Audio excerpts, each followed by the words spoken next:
highlight the amendments of the value-added tax.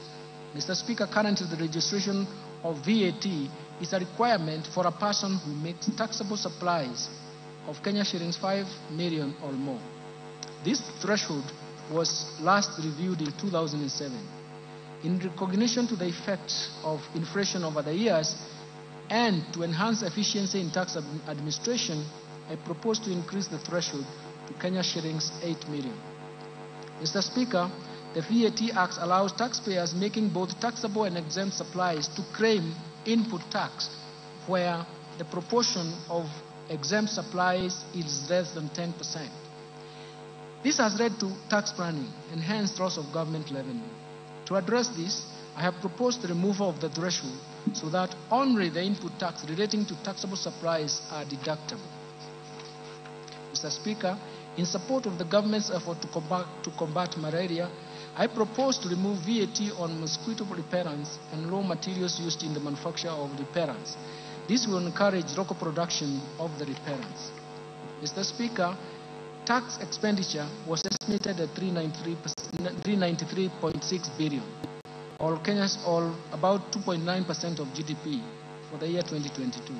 Of this amount, VAT tax expenditure amounted to 248.3 billion, or what is 63.1% of the total estimate of tax expenditure, which is a large erosion of the VAT tax base. Mr. Speaker, tax expenditure creates avenues for revenue leakage and thus denying government the revenue to support key priorities that benefit majority of Kenyans, of the citizens in Kenya.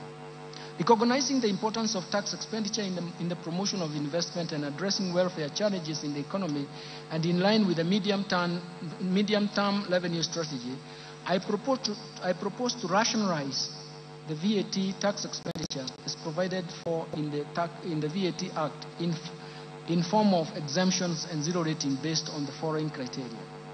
First, that goods currently exempt be subjected to VAT. Second, zero-rated finished goods and consumer goods and services be exempt from VAT.